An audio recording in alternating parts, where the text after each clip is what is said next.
Hi friends, this is Raghunath here. I run a social service called HowUCan for teenagers, counseling you on matters relating to academics and your life in general. This is run merely as a way of my giving back to society. If any of you have any need to know more about me, why do I do what I do, what is my background, I would urge you to please watch the introduction in my video titled Why Manage Time, the very first of the series on time management. In a series of videos focused on time management for teenagers, I help you learn the concepts, methods, and habits that I have found extremely useful for my professional and academic journey. In the previous video, you learned about a very unique technique borrowed from the manufacturing industry called Fishbone Diagram technique, Ishikawa Diagram technique, as I taught you. And I promised you I will teach you how that is going to be used for studies or studies related work or school related work. In many of your school activities, there will be large tasks. Large not by just sheer number of problems, 25 problems now. No, multiple things go into it, big, large projects. How are we going to manage them so that at the time that it is due, it is handed over? One of the important applications of the fishbone technique, as I have used it, is when you want to manage large tasks. When you want to manage large tasks, use the fishbone technique to break it up into smaller bites. That's what you're going to learn in this video. And this and the next set of videos is all about what to do when you manage time. Remember, we had learned in the very first set of videos, when you manage time, what do you decide? 4 things: what to do, when to do, how much to do, and actually do it. This and the next set of videos will help you understand how are you going to decide on what all I should do for my calendaring, for my time management. And in that comes large tasks, which are multiple things you have to finish in time for a submission. How do I go about determining when should I do what? Let's use the fishbone diagram for our rescue. What is so different about doing a large project? It is not the same as, say, one textbook into the chapter 15 problems. It is not the same. Something is different here. In a large project, many steps lead to the result, many different steps, unique steps. All of them need to finish to complete what is called the large effect or large project. When there are many steps leading to the result, it is but then important to then identify and plan the individual steps. What all I need to do? When should I do them? How much can I afford to invest on this step versus that step? That becomes very critical. That's the big difference between managing time for a large project or a task versus a unique single kind of a task like solving 10 problems. I will now illustrate to you in school and academic related areas, not just studies part. How are we going to use the fishbone diagram to help identify what all you need to do for a certain large task? We had seen as an illustration of the Ishikawa diagram or fishbone diagram, a school dance being organized by you. You are the leader. You're going to organize this dance. Make sure you and your teammates do a fantastic job on the day of the school day function in front of the chief guest and all.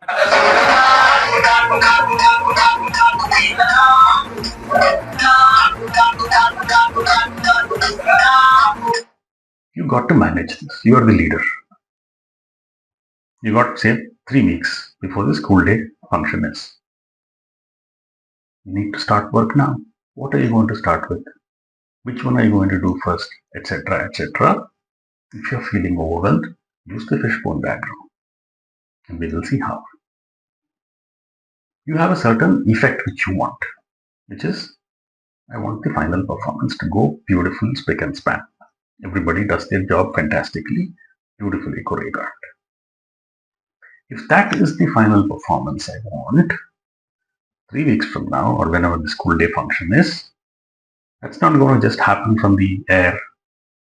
Something needed to have been done perfectly for the step just before the final performance. What should have been done before the final performance? A full dress rehearsal. All the players, all the actors in their dresses, without the audience, but everything else is like the final one. You perform a full dress rehearsal and make sure everything is going spick and span. So you started from the final effect. What is the biggest cause for having the final performance go spick and span? The very immediately preceding step, full dress rehearsal. For full dress rehearsal to be happening, if that is the effect, I will now ask what all should have been ready for that. Two things. One, I should have received the dresses for each of the actors. Each of your team members are going to play their role. Because dress rehearsal is with the final dress. You can't wait for the dresses to come on the day of the dance, right? These dresses should have come. And importantly, all of them know their parts very well, spick and span. Nobody misstep. These two should have been there, perfectly done, executed for the full dress rehearsal to happen. Let's trace the causes for each of these effects of receiving dresses. What should have happened? If I have to receive the dresses by a certain day, what should have happened just prior to that? Everybody should have tried out their dress that it fits them properly, not loose, tight, all that. Correct? Every member. For the dress trials to happen, everybody should have given measurements. Right? Tailor can't just stitch the dresses out of the air, no? He needs to know, for me, this is the height, breadth. For you, that is the height and breadth, etc. Everybody should have given measurements. And for giving measurements, you should have decided a few key items. You should have decided. What are they likely to be? Just let's put our head together, simplistically. You need to decide the dress code. What dresses are we going to wear? Is it going to be same like in that movie or something else we'll choose? So decide the dress code. How much is it going to cost? Is it 100 rupees per dress or 1000 rupees? Who's going to authorize that?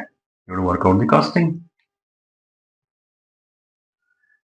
And of course, which tailor from? Tailor 1 may quote X rupees, tailor 2 may quote 2X rupees. You have to decide who is more reliable. So for having the full dress rehearsal, you should have received the dresses. For receiving dresses, you should have had dress trials, given measurements, then you should have decided dress code, where from, costing, etc. Same way on this path. If everybody should know their parts well, what are the things that should be there in place for that to happen? All of them should have practiced their respective steps and parts properly, correct? At home or wherever. And importantly, you should have practiced together also, not dress rehearsal, but together after school or before school or whatever. You can't just walk in together on the dress rehearsal day and expect to dance in unison, correct? Now for each of these to happen, you should have decided as a leader who does what, who is in the front, who is in the side, who is in the middle, who is in the back row. What are their steps, the choreography? And for that, you need to assemble a team. You have to decide A, B, C, and D, not X, Y, Z, and A. Likewise, for all of you to practice together, independent of the individual steps being practiced, or parallel to that. You have to decide how many sessions are we going to have. 1 is enough? 4? 3? You may say 3 with a chance of doing a 4th. Where are you going to do that? You have to decide the venue. You have to go seek permission. You can't do it at home. Too small. You can't do it in the canteen. You have to get a permission for which venue. Maybe the basketball court. If you now sit back and see, for the final performance to happen, we built up What did we need for that to happen? Dress rehearsal. For that to happen, receive dresses all over the part, built it backward, backward, backward, to then arrive at what am I going to do now? 3 weeks in advance, so that all these steps get done automatically as I keep finishing each part of the fishbone. You saw how the fishbone construct was used to build up backwards, starting from the final effect, what all are going to cause it, then tell you today, 3 weeks in advance, decide the dress code, where are you going to get it from, the team members, venue, etc. The summary of the fishbone diagram use in projects like these. Start at the end and work backwards. Final effect to cause. And each stage, if this has to happen, what should have happened prior to that for this effect to happen is the question you're asking. If this has to happen, what all should I have got done for this to happen, and so on, and build it up. As you do that, as you reach the very end, you will reach the beginning, which is what you need to do now. Mark my words, it is a play on words. At the very end of the fishbone diagram analysis, you will reach the beginning, that is what you should do now. If you're struggling on things, oh, big project, what should I do now? I don't know where to start. Here is the answer. Start from the final effect, build it backwards, backwards, backwards, till you reach now and decide what I need to do now. Clear? Let's look at another studies-based example. In higher classes, you may face the situation. You have to, for your internal assessment, conduct a biology experiment at home and write a project report and submit it for your internal marks for the final grade. What is the biology experiment? Let us say it is studying the growth of a dicotyledon seed. You have to do the experiment, do the data measurement, and then write a report based on your data measurement. So multiple things go into it. What all need to do? Let's say the report is due 20 days from now or 15 days from now. Can you sit back? Wake up on the 13th day? Definitely you can't. The plant has to grow. So what do I do? What do I do today? There's a very nice structured way to determine that. Fall back on the fishbone diagram. I have an effect which I want, which is submit the final report on the 15th day. If I have to submit the final report on the 15th day, what should I have done just prior to that? I should have proofread a final report. Proofread means no grammar mistakes, all points are there, no spelling mistakes, etc. So you get the maximum marks for your effort. If I have to proofread a report, I need to have the report created in the first place. Without a draft report, what will I proofread? Correct? So I have to create a draft report. To create the draft report, I need to type some points. I need to type maybe 1,000 words, 2,000 words, which is my report. But what do I type? What is the content which I'm going to turn into sentences? I need the bullet points of my observations. So I need to have observations from my experiment to then sit and type, to then create the draft report, and then proofread the final report, and then on the 15th day I'm ready. So for each of these to happen, I need to record daily data. I just don't want a report pulled out from some chat GPT or something, right?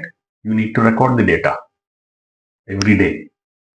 The growth of the dicotyledon seed, for which you have daily water. And you have to do daily measurements. Maybe the experiment is asking you for measuring the temperature, humidity, atmospheric pressure and all that, not just centimeter length. You will take daily measurements and keep a record in addition to daily watering. Correct? Then, how do I know I need to do all this? So I have to first research, understand what all should go into the report, what goes into an experiment, what should I record, what seed am I going to use? I have to research different types of seeds. I can't choose a seed and then realize, oh my god, this is going to take 20 days to grow. I should have chosen some other beans, flat beans or something, which grows fast. You have to research seeds to decide this seed is best suited for my 15-day time frame. Right? Likewise, what all tools do I need? If the research and then the requirement from the report says you have to measure temperature, you have to measure atmospheric pressure, do you have the tools? You need to get them after understanding that. So if I wanted to submit the final report 15 days from now, you built up backwards to then know what all I need to do now. Come to the beginning, the causes which lead to the final effect in a stepwise fashion. I now need to decide based on the research I'm going to do, what all I'm going to record, the seed I'm going to choose, the tools I need for recording is what you need to address today, day one. So that slowly, each of these steps start getting finished so that finally, after proofreading the report, 15th day, you're ready to submit.